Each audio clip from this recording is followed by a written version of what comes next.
चला तर मग वीकेंड आला होता, तर मुलं बोलली आई काहीतरी चटपटीत बनव. मग म्हटलं चला सँडविच बनवते.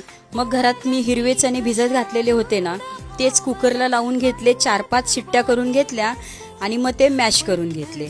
त्याच्यातच घट्ट दही टाकलं आणि मग त्यात बारीक चिरलेला कांदा, काकडी, टोमॅटो हे सर्व घालून घेतलं. तुम्हाला ज्या भाज्या पाहिजे असतील ना तुम्ही एक्स्ट्रा वाढवू शकता. आणि मग त्यातच मीठ आणि चाट मसाला घालून ते मस्त असं मिक्स करून घेतलं. झालं आपलं मिश्रण तयार सर्व. आणि हे स्टफिंगसाठीच आपण वापरणार आहोत. दुसऱ्या बाजूला मी ब्रेडला बटर लावून घेतलं आणि हिरवी चटणी मी घरीच करून घेतलेली होती, त्याची मी रेसिपी तुम्हाला दाखवेन नंतर.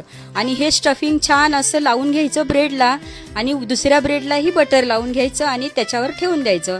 आणि हे सँडविच मेकरमध्ये आपण दोन्ही साईडला सँडविच मेकरच्या मस्तपैकी असं मक्खन लावून घ्यायचं बटर आणि ते भाजायला ठेवायचं. तुमच्याकडे हे नसेल ना तर तुम्ही तव्यावरही भाजू शकता. आणि मग छान असं क्रिस्पी छान सँडविच तयार होतं. आणि मग वरूनही बटर लावायचं आणि मग कापून घ्यायचं. झालं आपलं छान सँडविच तयार.